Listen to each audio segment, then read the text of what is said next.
ఇక శనివారం దశమి ఏకాదశి ముందు రోజు ఈ రోజు ఎవరికీ తెలియకుండా కర్పూరంతో ఇలా చేస్తే చాలు 60 నిమిషాలలో మీ జీవితం మారిపోతుంది, అద్భుతమైన ఫలితాలు వస్తాయి, మీకు ఉండే దరిద్ర బాధల నుండి విముక్తి కలుగుతుంది అని పెద్దలు చెబుతున్నారు. కర్పూరానికి నెగటివ్ ఎనర్జీలను తొలగించే అద్భుత శక్తులు ఉన్నాయి. సనాతన ధర్మంలో కర్పూరంకు ప్రత్యేక ప్రాముఖ్యత ఉంది.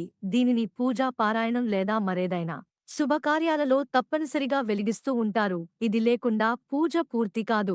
పూజతో పాటు కర్పూరం ఆరోగ్య సంబంధిత సమస్యలను కూడా తొలగిస్తుంది. పూరం ఇంట్లో సానుకూల శక్తిని కూడా సృష్టిస్తుంది. తంత్రశాస్త్రము ప్రకారం కర్పూరంతో చాలా ఉపయోగాలు ఉన్నాయి. ప్రతిరోజు దేవతలను దేవుళ్లను ప్రార్థించేటప్పుడు వారి ముందు కర్పూరం వెలిగించి హారతి చూపించడం ద్వారా మంచి జరుగుతుందని గ్రంథాలలో చెప్పబడింది.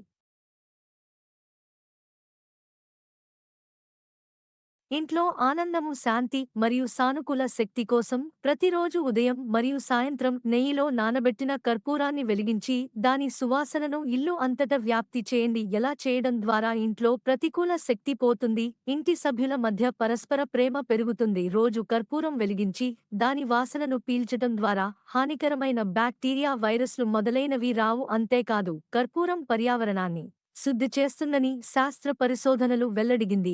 నిన్న విశిష్టతలు కలిగిన కర్పూరంతో దశమి రోజు ఒక చిన్న పరిహారం చేస్తే చాలు, 60 నిమిషాలలో మీకు ఉన్న కష్టాలన్నీ కూడా పోతాయి, అంతులేని ఐశ్వర్యం వస్తుందని పెద్దలు చెప్తూ ఉన్నారు.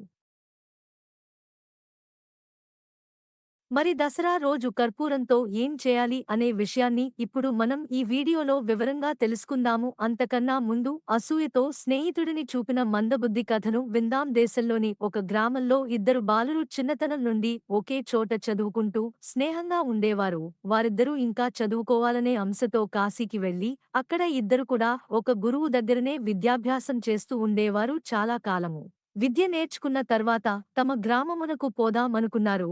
వారిద్దరిలో ఒకడు మేధావి మరియొకడు మందబుద్ధి. ఇద్దరూ కలిసే స్వదేశమునకు బయలుదేరారు. మధ్యలో అనేక రాసే స్థానంలో తమ విద్య ప్రదర్శించి చాలా డబ్బు గడించారు. మేధావికి ఎక్కువ ధనము ఇచ్చెక్కువ గౌరవించి ఎక్కువ ధనము ఇచ్చేవారు.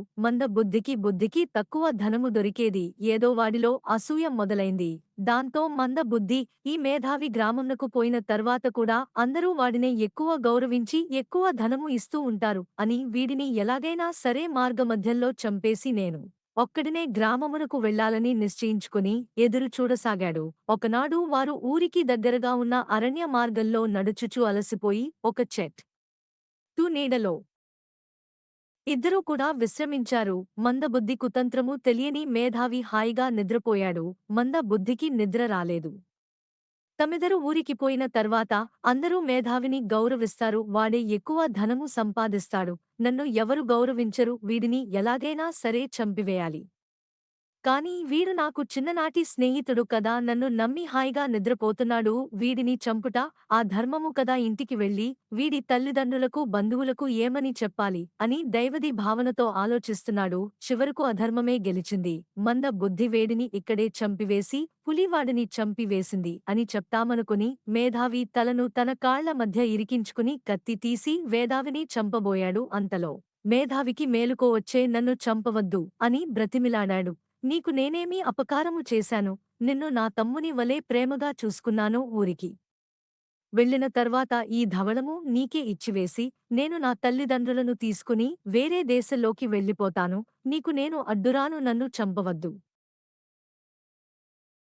మా తల్లిదండ్రులకు నేను ఒక్కడినే కొడుకును అని పరివిధములుగా బ్రతిమిలాడాడు. కాని మందబుద్ధి మనస్సు కరగలేదు. సరే, వీడి నన్ను చంపక మానడు అనుకునే మేధావి మా తల్లిదండ్రులకు నా ఆఖరు మాటగా అప్రసిక అని మాత్రం చెప్పు అన్నాడు. మంద బుద్ధి సరే అని చెప్పే మేధావి గొంతును ఖడ్గంతో నరికి చంపే వేశాడు. తర్వాత ఊరు చేరుకుని దొంగ ఏడుపు ఏడుస్తూ మేధావి తల్లిదండ్రులతో మీవాడిని పులి అడవిలోనికి లాక్కొని పోయి చంపివేసింది అని చెప్పాడు. పులి ఇలా కొని వెళ్ళేటప్పుడు మీ కొడుకు మీకు తన ఆఖరు మాటగా అప్రసిక అనే పదం చెప్పమన్నాడు అని పాడు మేధావి తల్లిదండ్రులకు అనుమానం వచ్చింది. వీడే తమ కొడుకును ఏదో చేసేసి అబద్ధమో చెప్తున్నాడు అని అనిపించింది. కానీ రుజువు లేదు కదా. వారికి మాత్రం అర్థం కాలేదు. వారు భోజరాజు దగ్గరకు వెళ్లి విషయము చెప్పి మీ ఆస్థానంలో ఎవరైనా ఈ అప్రసిక అనే మాటకు అర్థమేమిటి అని చెప్పగలరేమో అని వచ్చి ఉన్నాము అని అడిగారు. పండితుల వైపు చూశాడు. ఎవరు జవాబు చెప్పలేదు. కాని కాళిదాసు మాత్రమూ లేచి, మీ కొడుకును మానవ మృగమే చంపినది పులి కాదు. అతని వెంట ఉన్న అతని స్నేహితుడు మీ కొడుకు ఔన్నత్యం చూసి ఓర్వలేక అతనిని చంపివేసి అబద్ధాలు ఆడుతున్నాడు. మీ కొడుకు మీకు తన తుది సందేశముగా అపరచిక అనే పదము పంపినాడు అని ఒక శ్లోకమును చదివినాడు. అడవి మధ్యలో ఈ మందబుద్ధిని మీ కొడుకు నిద్రించుచున్నప్పుడు కాలితో గొంతును అదిమి పట్టి ఖడ్గముతో తల నరికివేసినాడు. ఆ శ్లోకం అన్ని పాదములలోని మొదటి అక్షరాలు కలిపితే అప్రసిత అని వస్తుంది. దానినే మీకు సందేశముగా మీ కొడుకు పంపించినాడు అని వివరించాడు కాళిదాసు. ఆ వృద్ధులు ఏడవసాగారు. భోజరాజు మందబుద్ధిని పిలిచి, నీవు చేసిన పాపకార్యము బయటపడినది. నీవు మిత్రద్రోహం చేసి మేధావిని చంపినావు. ఇప్పుడైనా సరే తప్పు ఒప్పుకోమని గందించాడు. వాడు మళ్ళీ ఆస్థానంలోని పండితులతో దానికి రుజువేమున్నదని వాదించాడు. మేధావి అదే శ్లోకమును చెప్పినాడని మీరు నిరూపించండి అని పట్టుపట్టాడు. అంతట కాళిదాసు రాజుతో, రాజా అడవి నుండి ఆ శవఖండములను తెప్పించిన రోజు చేయగలను అన్నాడు. రాజు అందులకు అంగీకరించి ఆ శవఖండములను తెప్పించాడు. అప్పుడు ఇప్పుడు కాళిదాసు భువనేశ్వరీ దేవిని ప్రార్థించే తలను మొండెమునకు అతికించగానే మేధావి పునర్జీవుడైనాడు. అప్పుడు అందరూ కూడా అతనిని సాంకేతిక మాటకు అర్థమేమిటి అని అడిగారు. మేధావి కాళిదాసుచే పిన శ్లోకమునే చెప్పాడు. మందబుద్ధియే తనను చంపినాడని చెప్పెను. అప్పుడు భోజరాజు మందబుద్ధిని కఠినముగా శిక్షించి మేధావిని తన కొలువులో ఆస్థాన కవులలో ఒకనిగా నియమించాడు. ఇక వీడియోలోకి వస్తే ఎవరైతే తీవ్రమైన ధన సమస్యలతో ఆరోగ్య సమస్యలతో బాధపడిపోతూ ఉంటారు వారు దశమి రోజు పక్కగా 5 కర్పూర బిళ్లలు తీసుకోండి. చేతిలో పట్టుకుని ఆ కర్పూరం బిళ్లలు మీ చేతితో మీరే తల చుట్టూ కూడా 7 సార్లు సవ్య దిశలో 7 సార్లు తిప్పుకోండి. అంటే ముందు ఇంటి నుండి బయటకు వచ్చేసి ఇంటి బయట కర్పూరం బిళ్లలను దిష్టి తీసినట్లుగా తల చుట్టూ కూడా తిప్పు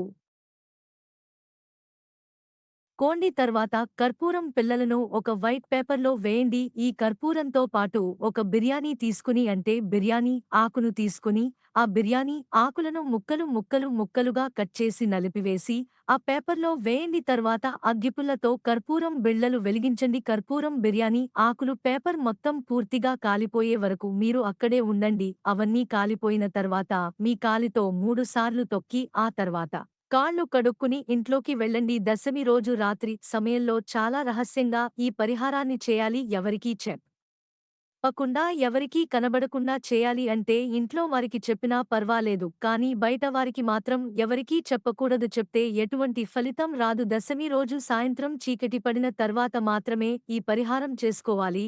ఈ పరిహారం వలన ధన సమస్యలు, మానసిక బాధలు, ఆరోగ్య సమస్యలు అన్నీ తొలగిపోతాయి. ఈ పరిహారం చేసిన 60 నిమిషాల్లో మీరు ఖచ్చితంగా ఏదో ఒక మంచి వార్తను వింటారు. ఏదో ఒక మంచి ఖచ్చితంగా జరుగుతుంది. కాబట్టి ప్రతి ఒక్కరు కూడా రేపు దశమి రోజు కర్పూరంతో ఈ చిన్న పరిహారాన్ని చేసి శుభ ఫలితాలను పొందే సంతోషంగా జీవించండి.